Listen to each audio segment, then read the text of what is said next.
And we do that on repeat until eventually the animal learns, oh, when I feel this certain way, Emily gives me the cue to go away and I feel relief as a consequence for going away.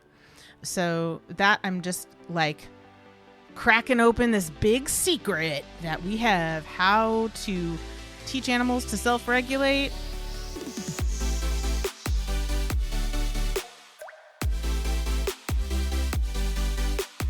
Welcome to Enrichment for the Real World, the podcast devoted to improving the quality of life of pets and their people through enrichment. We are your hosts, Allie Bender. And I'm Emily Strong. And we are here to challenge and expand your view of what enrichment is, what enrichment can be, and what enrichment can do for you and the animals in your lives. Let's get started.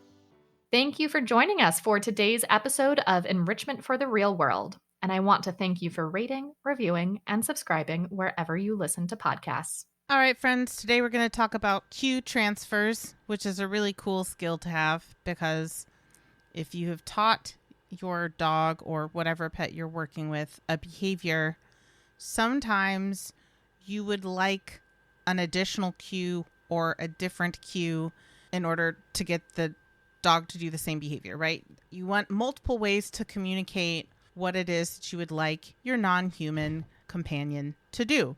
So the way that we do that is through a cue transfer. So let's first talk about how to do it, and then we'll talk about some really cool uses for cue transfers. All right, so how to. First of all, step one, teach the behavior you want with whatever cue it is that you know how to teach it with. Usually people start with a hand cue, but that's not always the case. Sometimes we've started with a verbal cue. It just depends on how you were taught to train and how you chose to train in the moment. It's cool. You do you. There's really lots of good options. So once your non-human companion knows very clearly that your cue means do the behavior, and if they do the behavior, reinforcement is available to them, then we're ready to actually do the cue transfer part. So step two, cue transfer. The way it works is you pair the new cue with the old cue.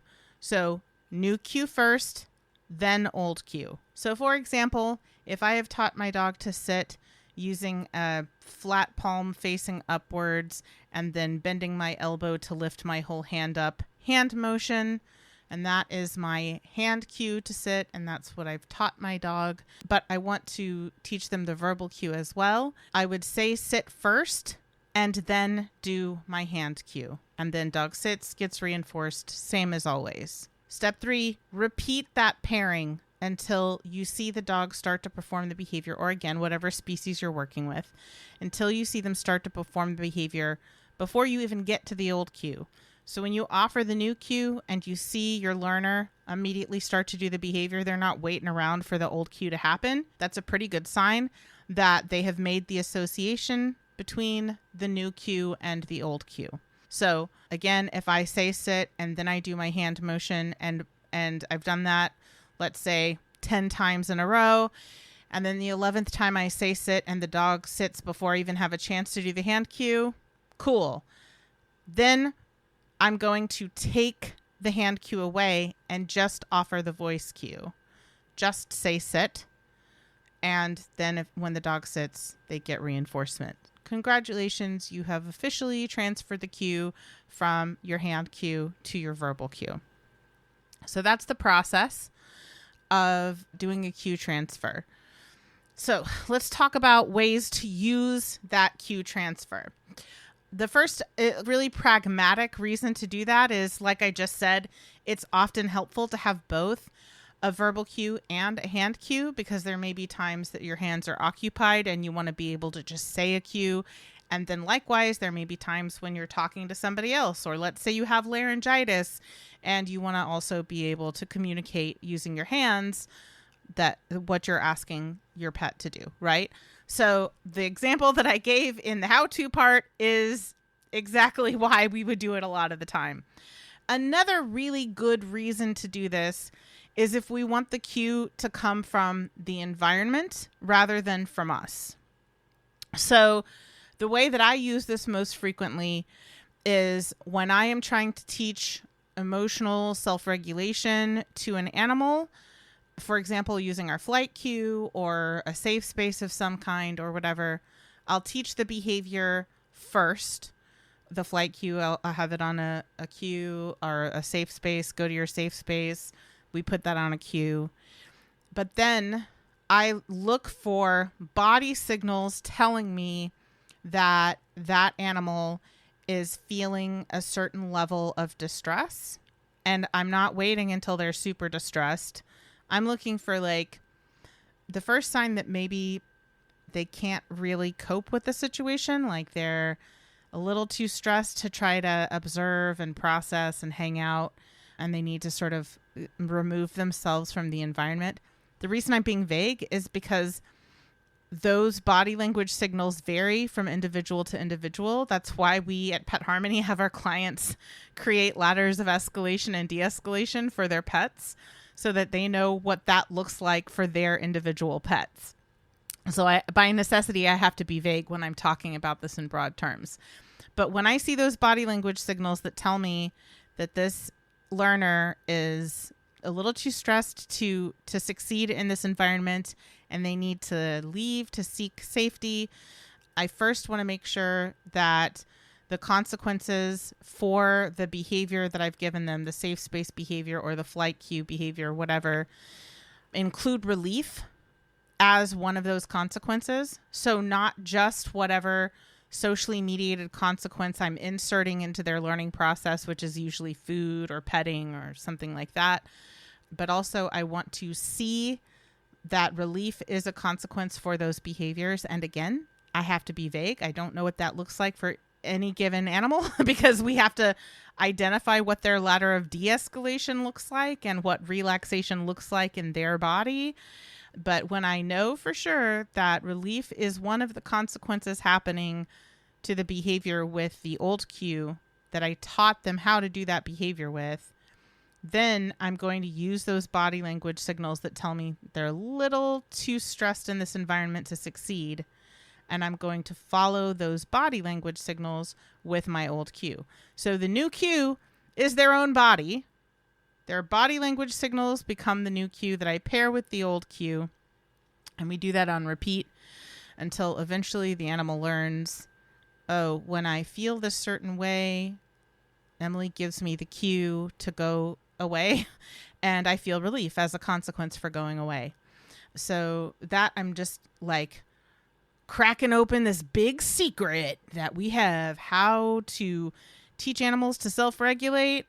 It's shockingly simple. It's just a cue transfer. Once you teach the behavior, you are relatively certain that relief is one of the consequences. Then you can start doing that cue transfer process, and the new cue becomes their own body, and you pair that new cue with the old cue until they get, when I'm this level of stressed, I go to my safe space and I experience relief. And we do start seeing animals being able to make that decision on their own. So this is how we give them agency, by empowering them to make those decisions for themselves. When I feel this level of stress, if I go away, I experience relief, right? Another example of what it looks like to get the cue from the environment instead of from the human teacher is actually outside of the animal. So for example, if I want my dog to move away from the front door and wait for people to come into the house before greeting them, I might put their bed somewhere in the living room, teach them a go to place cue, and then pair knocking on the door with the place cue repeatedly until knocking on the door becomes the cue to go to their place.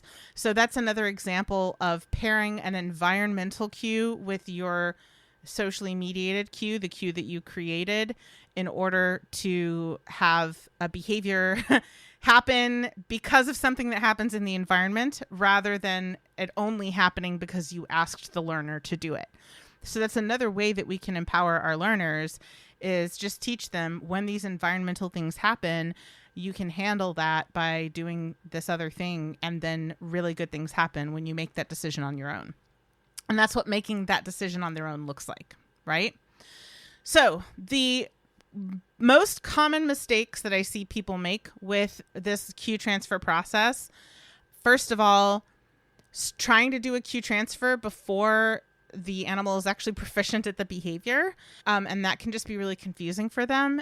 They can eventually learn it sometimes, but it takes them much longer if they're trying to learn a new behavior with multiple cues rather than learning with one cue first and then adding other cues later.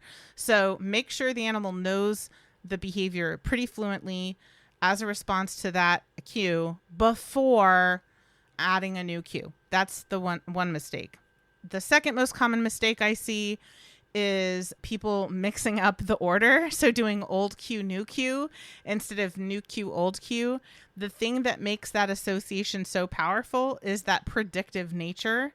So the new cue has to predict the old cue. And if you switch the order, if you do old cue first and then new cue, or both cues at the same time, it's much less reliable that the animal's going to make that association and understand the connection. I'm not saying it's never happened.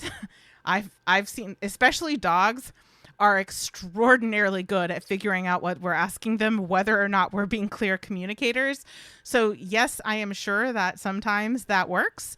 But if you want to be really clear communicator, you want the new cue first and then the old cue so that the new cue predicts the old cue. The third most common mistake I see people make is having too much time between the new cue and the old cue. So they give the new cue, a bunch of other stuff happens, and then they give the old cue. And then people are like, why isn't it working? And it's like, well, they have to follow each other immediately, like within a second. So you have to be on the ball about that. So those are the things to avoid. All right. So to recap, first of all, teach the behavior to fluency. Make sure that your learner knows when you give this cue, this is the behavior they perform, and they will get reinforcement for that. Secondly, add the new cue and then pair the new cue with the old cue. New cue first, followed by old cue. Thirdly, repeat that until you see the learner starting to respond to the new cue before you even offer the old cue. Fourthly, remove the old cue, just offer the new cue. Be consistent about reinforcing that.